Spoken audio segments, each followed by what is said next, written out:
Hello and welcome back to बीबाम्सोहॉलिक. आज आपण नास्तिक दर्शन बघणार आहोत, ज्यामध्ये चार्वाक, बौद्ध, जैन या 3 दर्शनांचा समावेश होतो. नास्तिक दर्शन म्हणजे काय? जे वेदांना, ईश्वराला प्रमाण मानत नाही, ज्यांचा पुनर्जन्मावर विश्वास नाही. चार्वाक दर्शन हे एक नास्तिक दर्शन असून अवैदिक दर्शन आहे. ज्या गोष्टींचं अस्तित्व नाही आहे त्याला त्यांनी नास्तिक मानलेलं आहे, म्हणून ते ईश्वराला मानत नाही. चार्वाक दर्शनालाच बाहस्पत्य, लोकायतन दर्शनसुद्धा म्हटले आहे. बाहस्पत्य कारण त्याचे रचयिता बाहस्पत्य आहे. त्यानंतर या शास्त्रावर भागुरी टीकेचा उल्लेख आढळतो. चार्वाक शब्दाचा अर्थ 2-3 प्रकारे आपण बघू. पहिलं म्हणजे चर्व धातूपासून बनलेला आहे चार्वाक शब्द. चर्व म्हणजे चावणे किंवा भोजन करणे. जो व्यक्ती मनाच्या अनुकूल खाण्यापिण्यावर अधिक भर देतो आणि जे आवडेल ते खातो त्याला चार्वाक म्हटले आहे. त्यानंतर चारू प्लस वाक अशा प्रकारे सुद्धा चार्वाक शब्द बनतो, म्हणजे गोड किंवा मधुर बोलणारा. त्यानंतर काही विद्वानांच्या मते चार्वाक नामक एक ऋषी होते ज्यांनी जडवादाचे प्रतिपादन केले, त्यामुळे त्यांचं दुसरं नाव चार्वाक पडलं. या दर्शनावर काही ग्रंथांचा उल्लेख आहे.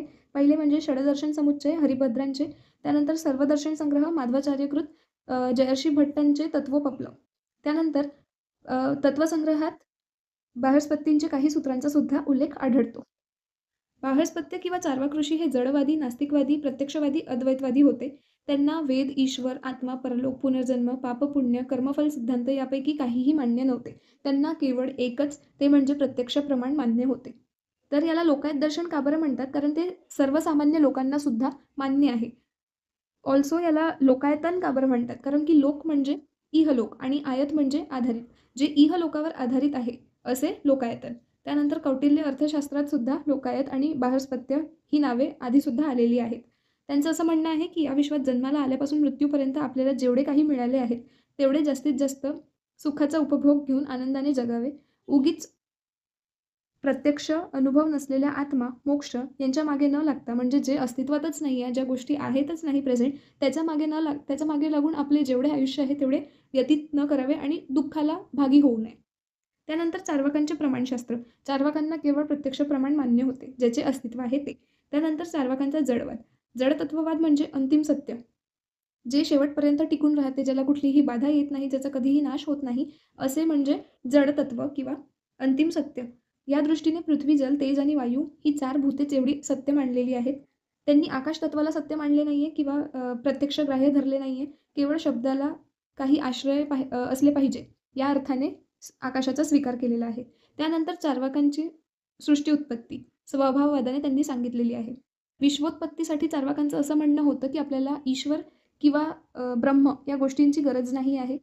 जगाची उत्पत्ती आणि त्यातील सगळ्या घडामोडी स्वाभाविक रीतीने भौतिक नियमानुसार घडतात, सृष्टीच्या स्वभाववादाप्रमाणे नॅचरली घडतात. जे शेवटपर्यंत टिकून राहते, ज्याला आपण जडतत्व म्हटलेले आहे, त्यानेच जसं पृथ्वी, आप, तेज, वायू या 4 महाभूतांचा हे अंतिम सत्य आहे आणि त्यांच्या निरनिराळ्या संयोगातून जगातील विविध वस्तू बनलेल्या आहेत. त्यासाठी ईश्वराची आवश्यकता नाही आहे. वस्तूच्या स्वभावानुसार कुठलीही गोष्ट घडत असते. उदाहरण, कोकिळेचा मधुर आवाज तिच्या स्वभावामुळे आहे. त्यानंतर मोर पिसाळा काढून नाचतो, तेही त्याच्या स्वभावामुळे. ऊस गोड लागतो, तेही त्याच्या स्वभावामुळे. यासाठी कुठलीही दुसरी दैविक शक्ती रिस्पॉन्सिबल नाही आहे, असं चार्वाकांचं मत आहे. त्यानंतर वरीलप्रमाणे जडद्रव्य म्हणजे जे अंतिम सत्य आहे, इथं त्यांनी 4 महाभूत म्हटले आहे. यांच्या विशिष्ट संयोगापासून केवळ त्यांच्या स्वभावामुळे जाणीव किंवा चैतन्य निर्माण होत असते. त्यानंतर एक्झाम्पल दिलं आहे, जसं पाण, चुना, काथ यापैकी कुठलीही वस्तू लाल नसताना सुद्धा विळा जेव्हा चघळला जातो लाल रंग निर्माण होतो. तर त्यांचं असं म्हणणं आहे की भूतेभ्य चैतन्यम, भूतद्रव्याच्या ठिकाणी चैतन्याची जाणीव, चैतन्य किंवा जाणीव हे त्यांचा मूळ धर्म असतो. ते नव्याने कुठेही उत्पन्न होत नाही. त्यानंतर चैतन्य हा जडाचाच धर्म आहे, स्वतंत्र वस्तू नाही आहे. त्यामुळे हा सिद्धांत सुटत नाही, भूतेभ्य चैतन्य. जडवादच्या अंतर्गत त्यांनी स्वभाववाद सांगितलेला आहे आणि स्वभाववादाने त्यांनी सृष्टीची उत्पत्ती सांगितलेली आहे. त्यानंतर चार्वाकांचे नीतिशास्त्र. चार्वाकांनी आत्म्याला मानले नाही आहे. त्यांनी असं सांगितलं आहे की आत्मा हा देहापासून कम्प्लिटली वेगळे आहे. मृत्यूनंतर आत्म्याला कुठली गती मिळेल, कोणतं लोक प्राप्त होईल या चिंतेमध्ये आपण सध्याचे आयुष्य दुःखात घालवितो. त्यासाठी त्यांचा विरोध आहे. नीतिशास्त्र म्हणजे काय? की आपला आयुष्यक्रम योग्य रीतीने कसा न्यावा हे ठरविण्याचे जे शास्त्र आहे ते म्हणजे नीतिशास्त्र. चार्वाकांचा जो नीतिशास्त्र आहे तो ऐहिक आहे, पारलौकिक नाही आहे.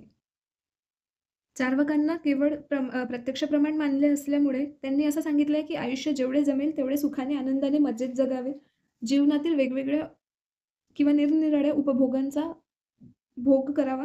त्यानंतर त्यांनी असं सुद्धा सांगितलं आहे की अर्थ आणि काम हे पुरुषार्थ, मोक्ष किंवा पारलौकिक सुखाच्या पाठीमागे लागणे चूक आहे. खरे सुख आयुष्यात होईल तेवढे मिळवण्याचा प्रयत्न करावे. सध्याचा असलेला क्षण विनाकारण दुःखात घालवू नये. सुखाकडे फिरवून बसणे युक्त नव्हे. व्यक्तीने मागचा पुढचा विचार करून स्वतःसाठी जास्तीत जास्त सुख मिळविण्याचा प्रयत्न करावा. अशा प्रकारे चार्वाकांनी काही उपदेश दिलेले आहे प्रत्यक्ष प्रमाणाला लक्षात ठेवता. ग्रीकांच्या एपिक्युरियन पंथाच्या शिकवणीसारखेच जवळजवळ त्यांचे सुद्धा मत आहे. सुखासाठी नीती आणि अनिती, सत आणि असत विवेक कटाक्षाने पाडावे. तत्वकालीन व इहलौकिक सुखाचा उपभोग घेण्यासाठी चार्वाकांचं सांगणं आहे. अशा प्रकारे आपण चार्वाक दर्शन कंप्लीट केलेलं आहे. सी यू इन द बौद्ध दर्शन. तोपर्यंत like, subscribe and share. Thank you.